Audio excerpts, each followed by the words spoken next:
But basically what an adjustment is, there's two bones and a synovial tissue that surrounds the area. When we scratch the capsule, we create a little vacuum, and it's the bubbles in solution that cavitate out. So bone isn't rubbing on bone. You have like this nice hyaline cartilage that protects the joint, and it's bathed in what's called synovial solution.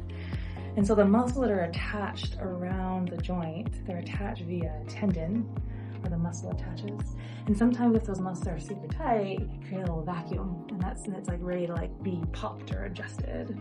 So we are trying to create a little cavitation or movement, or that little, that little quick little stretch reflex and the movements that we do, and hoping to give it a stimulus to chill out the joint.